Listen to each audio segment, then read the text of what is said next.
السلام عليكم ورحمة الله. الحمد لله رب العالمين والصلاة والسلام على رسوله الكريم وعلى آله وصحبه وأهل بيته أجمعين. বাংলাদেশে ৩০০টি সংসদীয় আসন রয়েছে,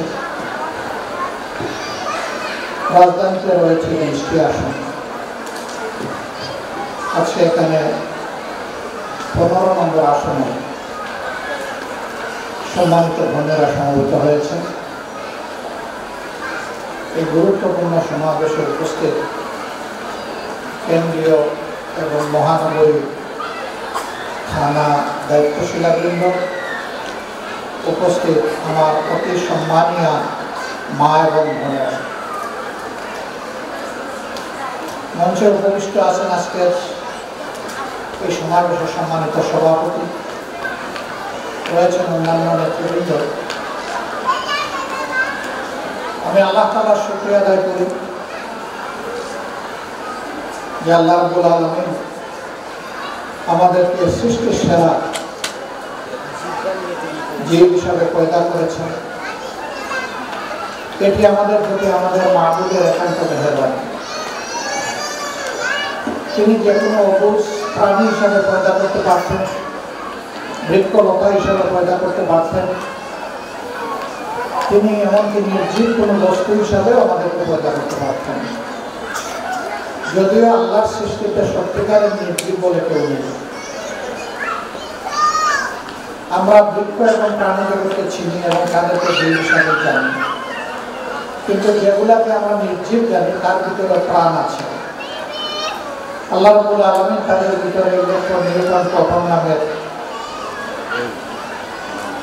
সুপার মাইক্রোস্কোপিক এলিমেন্টস রেখেছেন।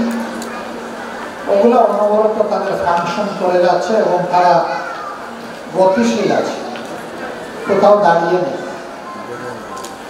আর আল্লাহ রাব্বুল আলামিন বলেছেন তামাম সৃষ্টিকে পয়দা করেছেন তিনি তার প্রিয় মানুষ জাতির জন্য, মানব জাতির খেদমতের জন্য আল্লাহর সমস্ত সৃষ্টি। এখন কেউ প্রশ্ন করতে পারে হিংস্র বাঘ, বিষাক্ত সাপ, এগুলো মানব জাতির কি খেদমত করবে? হ্যাঁ, সাপ ও পোকামাকড়কে খেয়ে মানব জাতির অনেক খেদমত করে। আবার সাপের বিষ, যেটাকে ভেনম অফ দ্য স্নেকস বলা হয়, এখান থেকে মানুষের জীবন রক্ষাকারী অতি জরুরি ঔষধ তৈরি হয়। ক্যান্সারের উপাদান, ক্যান্সার প্রতিষেধক উপাদান সেখানে রয়েছে। বিজ্ঞানীদের দৃষ্টি এখন পর্যন্ত যে সীমায় পৌঁছেনি, আল্লাহ তাআলা সেই সমস্ত কল্যাণ ও মানব জাতির জন্য রেখে দিয়েছে। বিজ্ঞানের একটা আবিষ্কার দেখে মানুষ চমকে ওঠে, এইটা কিভাবে সম্ভব, ওইটা কিভাবে সম্ভব। কিন্তু যদি আল্লাহ তাআলা সেই আয়াতে কারিমার দিকে আমরা লক্ষ্য করি, যে পৃথিবীর কোনো কিছুকেই আমি অপ্রয়োজনে পয়দা করিনি, মানুষকে পয়দা করেছি আমার গোলামের জন্য, আর তামাম সৃষ্টিকে পয়দা করেছি মানুষের সেবার এবং উপকারের জন্য, তাহলে বোঝা যাবে যে ক্রমান্বয়ে পৃথিবীর সেই সমস্ত নিয়ামত আবিষ্কার হতে থাকবে যেগুলা মানুষের কল্যাণে নিয়োজিত হবে এবং মানুষকে চমকে দেবে।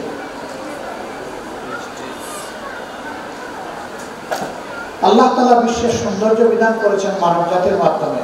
প্রথম মানব ছিলেন হযরত আদম আলাইহিস সালাম এবং নবুয়তি সিলসিলার সর্বশেষ নিয়ামত ছিলেন মুহাম্মদুর রাসূলুল্লাহ সাল্লাল্লাহু আলাইহি ওয়াসাল্লাম। লা নাবিয়্যা বা'দা, আল্লাহ রাসূলের পরে আর কোনো নবীর আগমন ঘটবে না। তবে হ্যাঁ, দুনিয়া ধ্বংস হওয়ার 40 বছর আগে আল্লাহ রাব্বুল আলামিন ঈসা ইবনে মারইয়াম আলাইহিস সালামকে আবার দুনিয়ায় পাঠাবেন, কিন্তু তিনি নবীর দায়িত্ব পালন করতে আসবেন না। তিনি আসবেন আল্লাহ রাসূলের বিশিষ্ট উম্মত হিসেবে দায়িত্ব পালন। সেই নবী করিম সাল্লাল্লাহু আলাইহি সাল্লামের মাধ্যমে আল্লাহ তাআলা জগৎবাসীকে দুনিয়ার সর্বোত্তম শাসন ব্যবস্থা, সমাজ ব্যবস্থা উপহার দিয়েছে।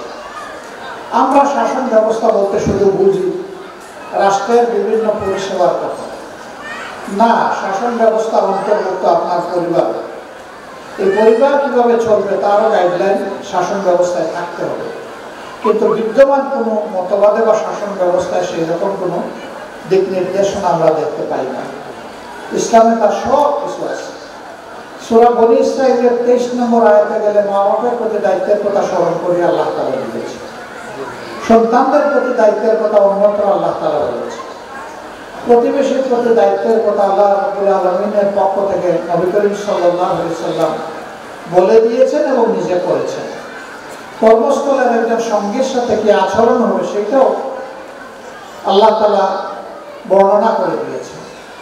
এই জন্য মৌলিক যে আয়াতটি নাজাতের আয়াত, নাজাতের ব্যাপারে তাকিদ দিয়ে আল্লাহ তাআলা যে আয়াত নাযিল করেছেন, সেখানে আল্লাহ তাআলা বলেছেন আউযু বিল্লাহি মিনাশ শাইতানির রাজীম কু আনফুসাকুম ওয়া আহলিকুম নারা।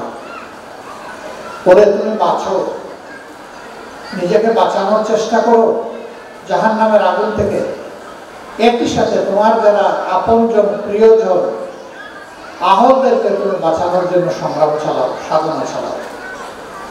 এই আপনজন প্রিয়জনের মধ্যে প্রথমেই কনসিডারেশনে আসবে মহিলাদের জন্য তাদের পিতামাতা, পুরুষের জন্য তাদের পিতামাতা, একজন বোনের জন্য তার স্বামী, একজন ভাইয়ের জন্য তার স্ত্রী, বোন এবং ভাই দুজনের জন্যই তাদের সন্তান সন্ততি, ভাই বোন।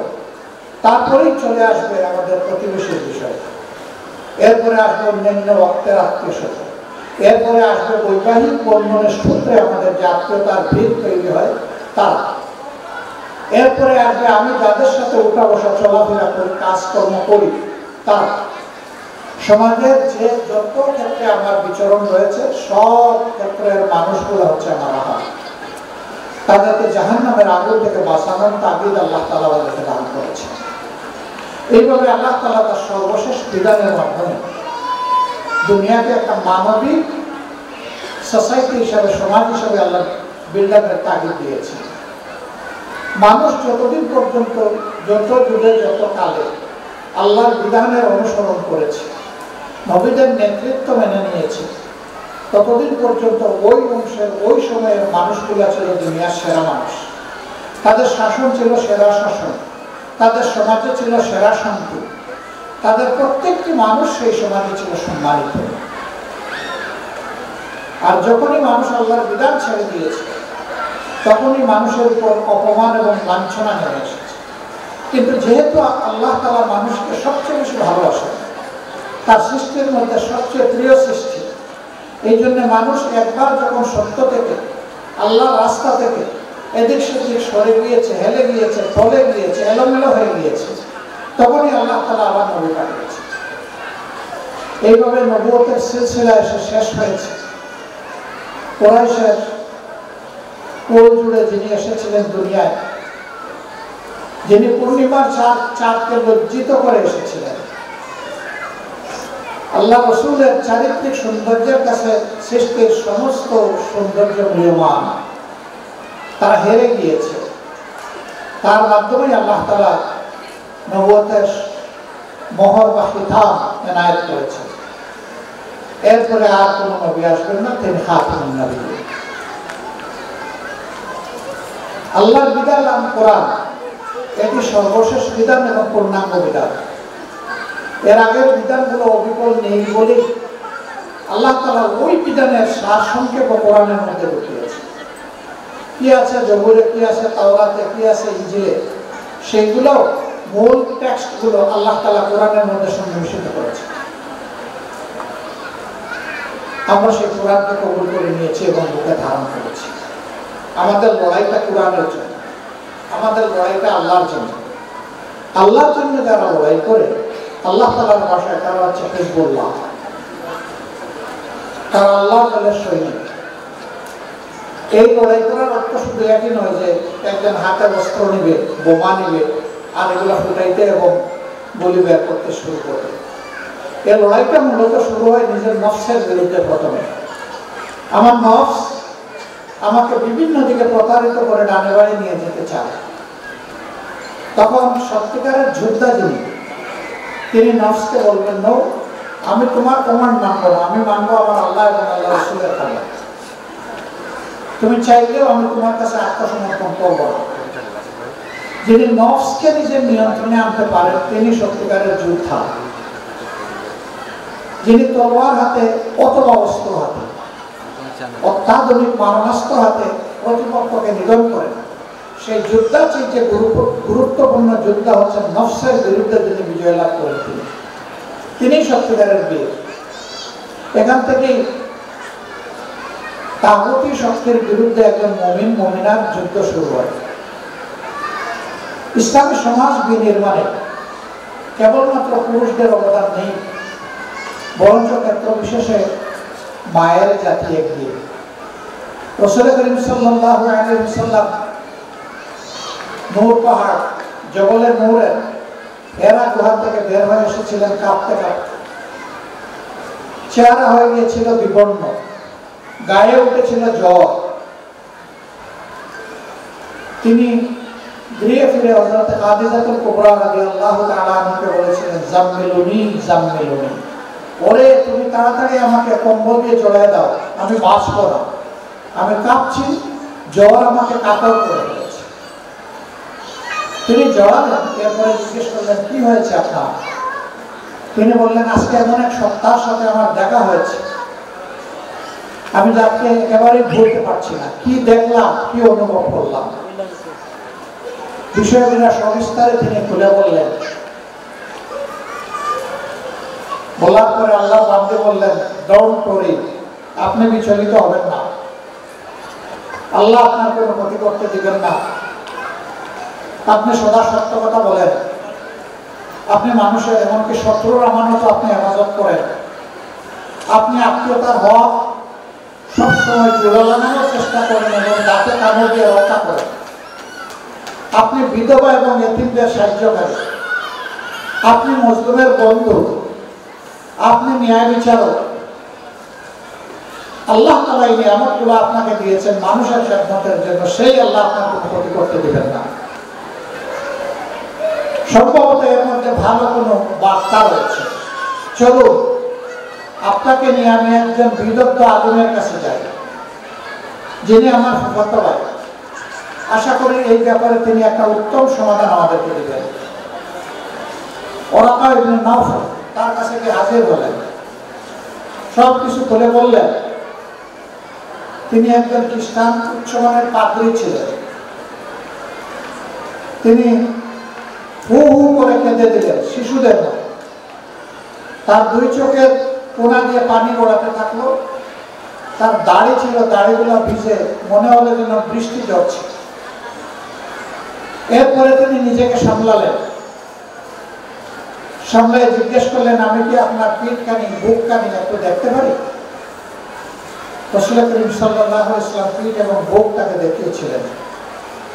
তিনি বুকে পিঠে চুমু দিলেন, দিয়ে বললেন, হায় আফসোস, তুমি নিঃসন্দেহে শেষ জামানার পয়গম্বর, তুমিই শেষ নবী যার ব্যাপারে ইনজিল এবং তাওরাতে সুসংবাদ দেওয়া হয়েছে। হযরত খাদিজা জিজ্ঞেস করলেন, তাহলে আপনি কাঁদলেন কেন? এটা তো সুসংবাদ যে আমি কাঁদলাম। দুনিয়ার এই শ্রেষ্ঠ মানুষটাকে একদিন তার সমাজ তার দেশ থেকে বহিষ্কার করে দেবে, সেই দিন হয়তো আমি বেঁচে থাকবো না, আর বেঁচে থাকলে হয়তো আমি হাটসার হয়ে যাব, কারণ বয়সের ভারে এখনই আমি কাঁদব। আমার যদি যৌবন থাকতো তাহলে ওই সমস্ত দুর্বৃত্তদের বিরুদ্ধে আমি রুখে দাঁড়াতাম, আমি নবী মুহাম্মদ রাসূলুল্লাহ সাল্লাল্লাহু আলাইহি ওয়াসাল্লামের পাশে থাকতাম।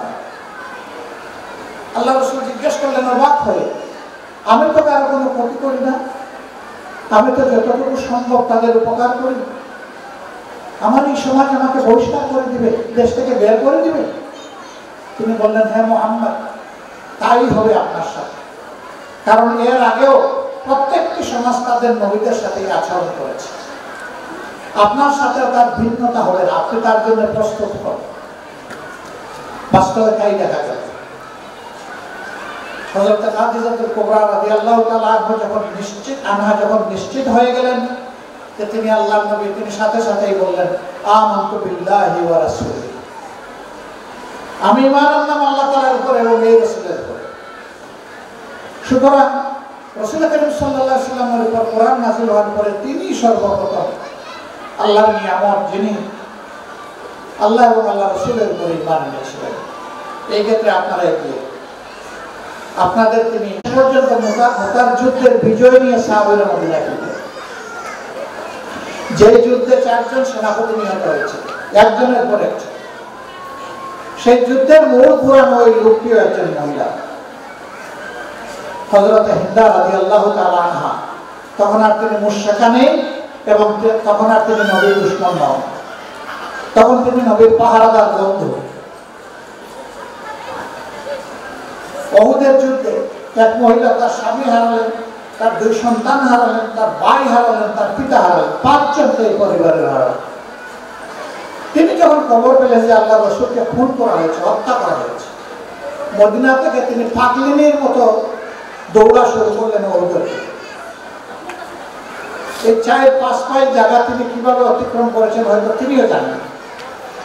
রাস্তায় ফিরতি সাহাবীদের অনেকের সাথে দেখা হয়েছে, যারা তাকে চিনেন বলছেন, মা কোথায় যাচ্ছ? বলে যে আমি ওদের ময়দানে যাচ্ছি। গিয়ে লাভ নাই, তোমার স্বামী শহীদ হয়েছে। কার স্বামী শহীদ হয়েছে তা শোনার জন্য আমার দৌড় শুরু হয়নি, আমি যাচ্ছি আমার রাসূল কেমন আছেন দেখার জন্য।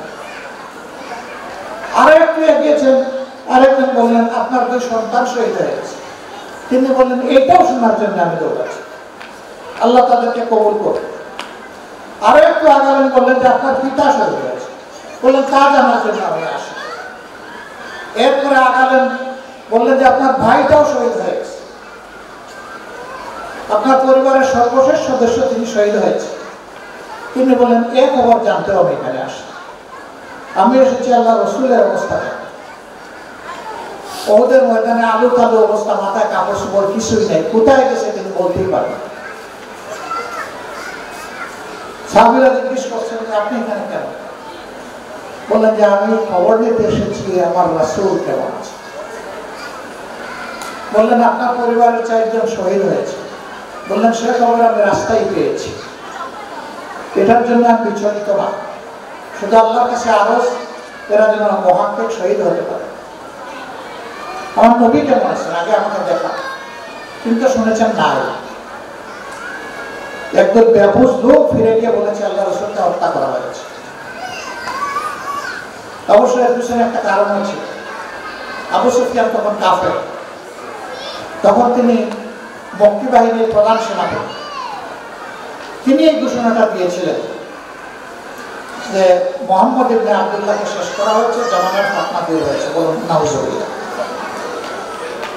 তার এই ঘোষণার পরে আল্লাহ রাসূল বাদের গর্ত থেকে উঠে এসেছিলেন, আওয়াজ দিয়ে বলেছিলেন আনা নাবিয়্যুল কাযিব আনা ইবনে আব্দুল মুত্তালিব। আমি মিথ্যা নবী নই, আমার বংশ পরিচয় তোমরা জানো। আব্দুল মুত্তালিবের এই নাতি মিথ্যাবাদী নয়, সে বরহক নবী। এই আওয়াজের মাধ্যমে প্রমাণ হয়ে গেল তাকে হত্যা করতে পারেনি। তখন বলা হলো তিনি তো আহত।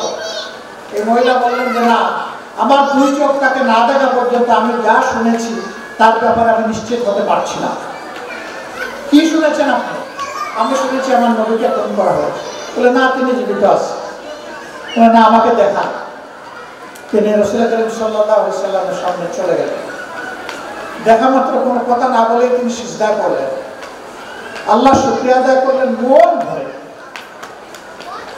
আল্লাহ তাআলার হামদ করে। এইভাবে দেখেন ইতিহাসের প্রত্যেকটি বাতে আমাদের মাদের অবদান। এই মায়ের জাতিকে যে জাতি সম্মান দিতে পেরেছে তারা সৌভাগ্যবান, আর যারা সম্মান দিতে পারেনি তারা আসলে দুর্ভাগা জাতি।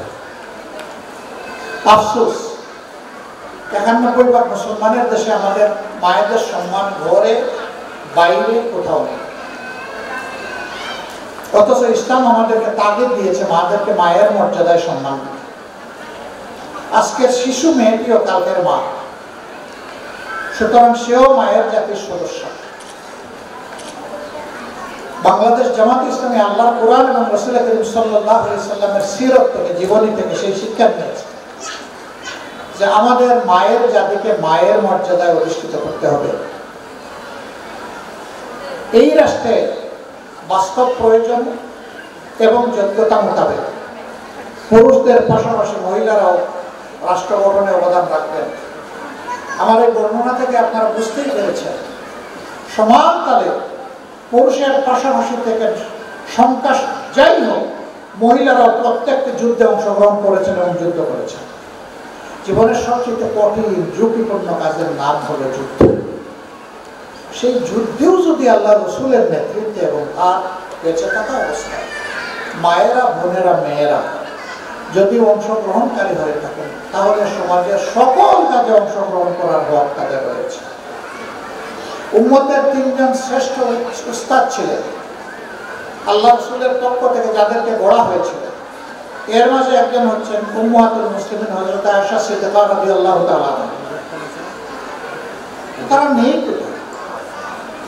হুদায়বিয়া সন্ধির সময় যখন আল্লাহ রসুল সিদ্ধান্তে উপনীত করতে সময় নিচ্ছিলেন, কিছু ইতস্তত হয়ে গিয়েছিলেন। সিনসিয়ার, কনফিডেন্ট এবং কমিটেড সাহাবীরা যখন বলছিলেন এটি সম্ভব নয় যে এই সন্ধিতে আল্লাহ রসুলের নাম রসুল হিসেবে অস্বীকার করা হচ্ছে, এখানে আল্লাহ রসুল কিভাবে স্বাক্ষর করবেন? এটা সম্ভব নয়।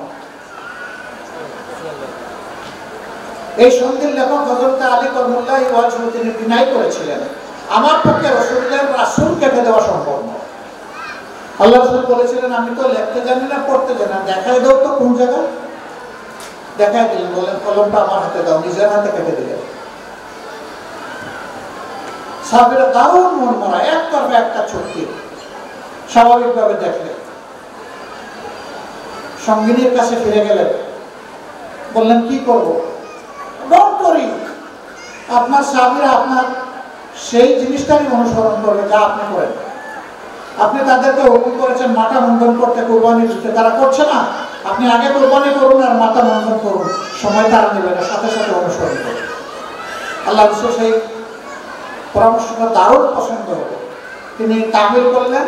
সাথে সাথে সাহাবীরা সবাই প্রতিযোগিতা শুরু করে দিলেন, কুরবানি করা এবং মাথা মুন্ডন করা।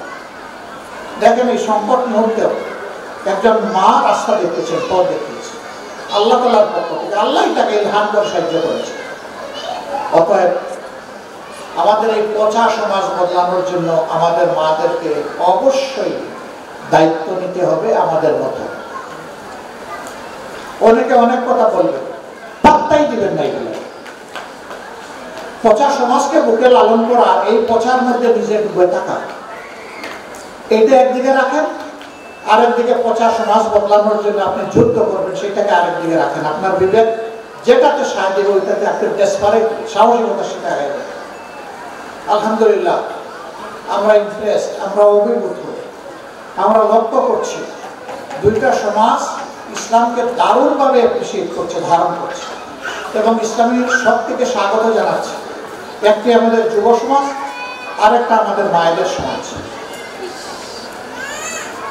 আজ পর্যন্ত 3টা পাবলিক বিশ্ববিদ্যালয়ে নির্বাচন হয়ে গেল, এরাই সমাজেরই মানুষ।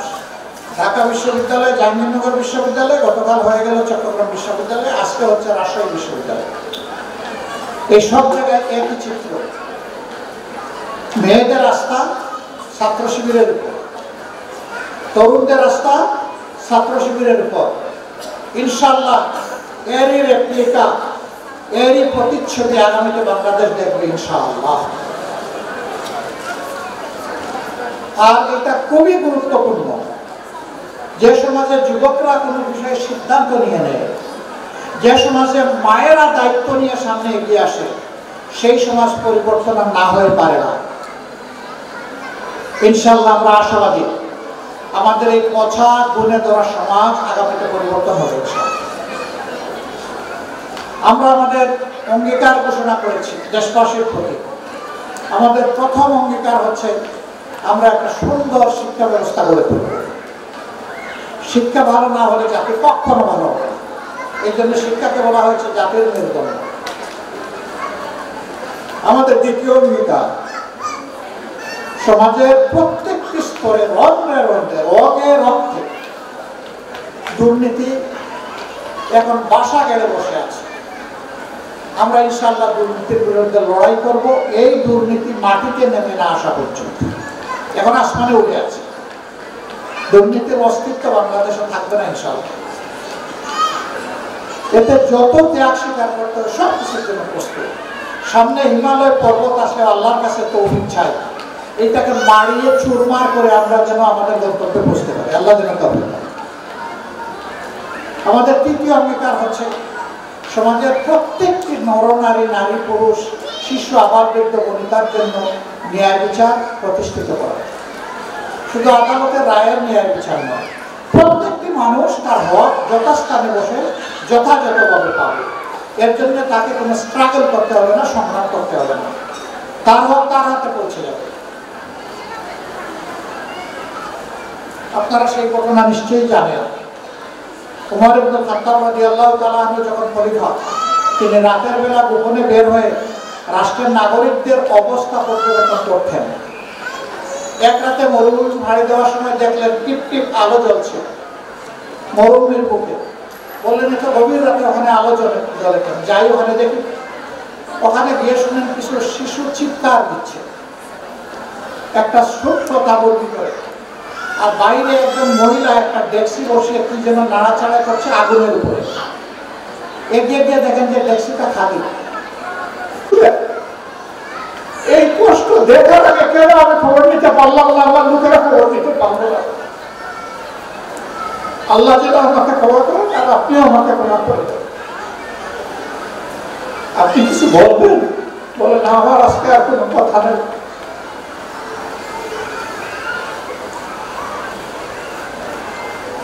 খলিফাতুল মুসলিমিন মালখানার জিম্মাদারকে ডেকে বললেন, এই মাস তো পরিবারের জন্য নিয়মিত এলাকায় এটা যেন যথাযথভাবে তাদের হাতে যথাসময়ে পৌঁছে যায়, কোনো দেরি যেন না হয়। আর এখন হাতে কিছু দিয়ে দেন ওই প্রথম অ্যালটমেন্টটা পাওয়ার আগে খরচপাতির জন্য। আলহামদুলিল্লাহ, আমরা তো এমন একটা সমাজ চাচ্ছি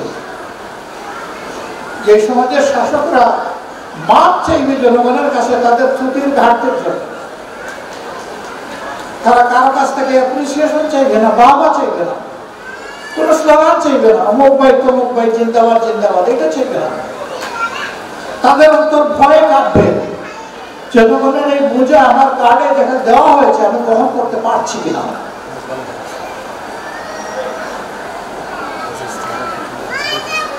এই একই ব্যক্তি একদিন গভীর রাতে শিশুর মতো কেঁদে উঠেছিলেন। তার এক মেয়ের নাম ছিল ফাতেমা। দৌড়ে আসে, অনুমতি নিয়ে বাবার ঘরে ঢুকলেন। ঢুকে জিজ্ঞেস করলেন, বাবা আপনার কি হয়েছে? তোমার কি হার্টে বা কোনো জায়গায় ব্যথা হয়েছে? বললেন না। তুমি কাঁদো কেন? জবাব নাই। কিছুক্ষণ পরে বললেন, কাঁদি আমার দায়িত্বের জিম্মাদারির ভয়ে। তো বাবা বলো কি? রাসূল সাল্লাল্লাহু আলাইহি ওয়াসাল্লাম সুসংবাদ দিয়েছেন না যে কোনো মানুষ যদি কোনো ন্যায় কাজের প্রবর্তন করে তাহলে সমস্ত মানবতা ওই ন্যায় কাজটি করে যে সওয়াব পাবে, প্রবর্তনকারীকে আল্লাহ একাই সেই পরিমাণ সওয়াব দেবেন। তোমার কি সৌভাগ্য বাবা, তুমি কাঁদো কেন? মারে তুমি যা বলেছো এটা ঠিক, কিন্তু তুমি দেখেছো মুদ্রার এক পেট, দেখো তুমি আরেক পেট। মেয়ে জিজ্ঞেস করছেন বিচক্ষণ সেই মহিলা, বাবা ওই পিঠটা কি? খলিফাতুল মুসলিমিন জবাব দিচ্ছেন, মা ফোরাত নদীর তীরে একটা অবুজ নিরীহ কুকুর, সেও যদি না খেয়ে মরে আর হাসরের দিন গিয়ে যদি সে আমার বিরুদ্ধে মামলা দায়ের করে যে আমি ওই রাজ্যের একজন পশু ছিলাম, প্রাণী ছিলাম, হে আল্লাহ তোমার খলিফা তো আমার খবর নেয়নি, তখন তোমার বাবা কি জবাব দেবে? আমি ওই ভয়ে করছি। মানুষ তো অবশ্যই, এই রাজ্যের প্রত্যেকটা প্রাণীরও আমি জিম্মাদার আল্লাহ তাআলার পক্ষে, সেই ভয়ে করছি। রাষ্ট্রীয় দায়িত্ব এটি কোনো সেলিব্রেট করার বিষয়, এটা কারো পার্সোনাল অ্যাচিভমেন্ট নয়, এটি আল্লাহ তাআলার পক্ষ থেকে একটি আমানত, তার সৃষ্টির জন্য। জামাত ইসলাম ওই লোককেই কাজ করছে। সুতরাং আপনারা পরিষ্কার বলবেন যে একটা ইনসাফ ভিত্তিক সমাজ জামাত কায়েম করতে চায়, কোরআন এবং সুন্নাহর আলোকে। আমরা আপনাদের মায়া চাই, ভালোবাসা চাই, সমর্থন চাই, দোয়া চাই। আমরা কনফিডেন্ট ইনশাআল্লাহ যদি আগামী নির্বাচনটা সুষ্ঠু হয়, ভালো হয়, তাহলে তরুণ সমাজ এবং মায়ের জাতি ইনশাআল্লাহ এই দেশে আগামীতে আলো ছড়াবে ইনশাআল্লাহ। আর এই দুইটা জাতির অ্যাসপিরেশন ফুলফিল করা, তাদের আকাঙ্ক্ষা পরিপূর্ণ করা, এটি হবে তখন আমাদের দায়িত্ব। এর সাথে সমস্ত নাগরিকদের। এরপরে আমাদের আরো অনেকগুলো প্রায়োরিটি আছে, ইন্টারন্যাশনাল রিলেশনস আছে। এদেশের অর্থনীতি ভাঙ্গাচুরা, উল্টে পড়া, থমকে যাওয়া, এগুলাকে তার জায়গায় টান দিয়ে উঠে দেওয়া, পরাধ লোকদের হাত থেকে উদ্ধার করে রাস্তায় প্রকৃত সেবকদের হাতে তুলে দেওয়া। সেই লোকটা আমাদের দলের হতে পারে, নাও হতে পারে। সেই লোকটা মুসলমান হতে পারে, অন্য ধর্মের হতে পারে। যে এই দায়িত্বের জন্য উপযুক্ত, তার হাতে এই দায়িত্বের চাবি তুলে দেওয়া হবে। এমন একটা ইনক্লুসিভ অন্তর্ভুক্তিমূলক সমাজ আমরা গড়ে তুলতে চাই। ইমানিয়ত, ধর্ম, বিশ্বাস, এগুলার জবাব নেওয়ার দায়িত্ব আমাদের না। আল্লাহ তাআলা বলেছেন, ইন্না ইলাইনা ইয়াবাহুম সুম্মা ইন্না আলাইনা হিসাবাহুম। সবাই আমার দিকেই ফিরে আসবে, আমার কাছেই আসবে। তখন আমি সবার কাছ থেকে যার যার হিসাবটা নিয়ে নেব। এটা আমার উপর দায়িত্ব, এটা আমার উপর ছেড়ে দাও, এ দায়িত্ব তোমাদের না। আমরা এই রাষ্ট্রের মানুষকে সম্মান করবো, তারা এই দেশের নাগরিক। আমরা দেখবো না সে কোন ধর্মের, কোন দলের, তার গায়ের রং কি, মুখের ভাষা কি, সে পাহাড়ে থাকে নাকি সে সমতলে থাকে, এটা আমরা দেখবো না। সে আমার ভাই, সে আমার বোন, সেই দেশের নাগরিক। সেই হিসাবে আমরা তাদেরকে ইনশাআল্লাহ হ্যান্ডেল করবো। আল্লাহ যেন তাওফিক দান করেন। আমরা দেশের মধ্যে সকল বিভক্তির কবর রচনা করতে চাই, কোন বিভক্তি আমরা এখানে দেখতে চাই। তবে হ্যাঁ, যারা কোনো অপরাধ করবে তাদেরকে তাদের অপরাধের ন্যায্য পাওনাটা দিতে হবে, ন্যায় বিচারটা কায়েম হবে। বোনেরা, এখন থেকে কয়েকটা মাস, 4 মাসের মতো সময় হয়তো আল্লাহ চাইলে আমরা হাতে পাই। আপনাদেরকে কঠোর পরিশ্রম করতে হবে। বলবেন যে ভোট দেওয়া, সম্মান দেওয়া, আবার অনেক সামাজিক দায়িত্ব পালন করা, কেউ কেউ আবার সাংগঠনিক দায়িত্ব পালন করেন। তার পাশাপাশি নির্বাচনের এই রেইসে আমরা কতটা কন্ট্রিবিউট করতে পারবো, আমি খুবই আশাবাদী, আমি খুবই কনফিডেন্ট। প্রাত্যহিক স্বাভাবিক জীবনে একজন বোন একজন ভাইয়ের চাইতে 2.5 গুণ বেশি দায়িত্ব পালন করেন, কাজ করেন, পরিশ্রম করেন। তারা ইনশাআল্লাহ সব কিছুর মধ্যে একটা সমন্বয় করাতে পারবে এবং জাতিকে পথ দেখানো। আপনার সন্তানকে আমার সন্তান, এই দেশের সন্তানদের একটা ভালো জায়গায় এনে দাঁড় করানোর জন্য মা হিসাবে, বাবা হিসাবে, ভাই হিসাবে, বোন হিসাবে আমাদের এই দায়িত্ব। আল্লাহ যেন এই দায়িত্ব আমাদেরকে পালন করার তৌফিক দান করেন। আমাদের হাতে আদর্শের যে নিয়ামত আছে, এটা কারো হাতে নেই। শ্রেষ্ঠ নিয়ামত কোরআন এবং শ্রেষ্ঠ নিয়ামত রাসূলুল্লাহ সাল্লাল্লাহু আলাইহি ওয়াসাল্লামের সুন্নাহ ওয়াস সিরাহ। এর আলোকেই আমরা মানুষকে ডাকবো। আমরা কোনো ব্যক্তির দিকে, দলের দিকে ডাকবো না। আমরা ডাকবো ইসলামের সুমহান আদর্শে। আর আল্লাহর কাছে চোখের পানি দিয়ে দোয়া করবে, আল্লাহ যেন দেশের মানুষের উপরে এমন কিছু দান করেন যাতে আগামীর সিদ্ধান্তটা মানুষ সঠিকভাবে নিতে পারে। বহু সিদ্ধান্ত থেকে যেন আল্লাহ এই দেশের মানুষকে হেফাজত করে। এই সঠিক সিদ্ধান্তটি যার পক্ষে আসবে, আমরা মন প্রাণ উজাড় করে তাকে সহযোগিতা করবো ইনশাআল্লাহ। আল্লাহ যেন বেটির ঠিকানা থেকে আমাদেরকে হেফাজত করে। এই জাতি যেন আবার জুলুমের কবলে নিপতিত না হয়। যেই জুলুম এখনো চলছে, সেই জুলুমের যেন অবসান ঘটে। আজকে আপনারা মূল্যবান সময় বের করে এখানে এসেছেন, আমরা কৃতজ্ঞ। আমি অনুরোধ করবো, কেউ আমার জন্য এসেছেন এটা বলে দেন, আপনারা এসেছেন আল্লাহর জন্য।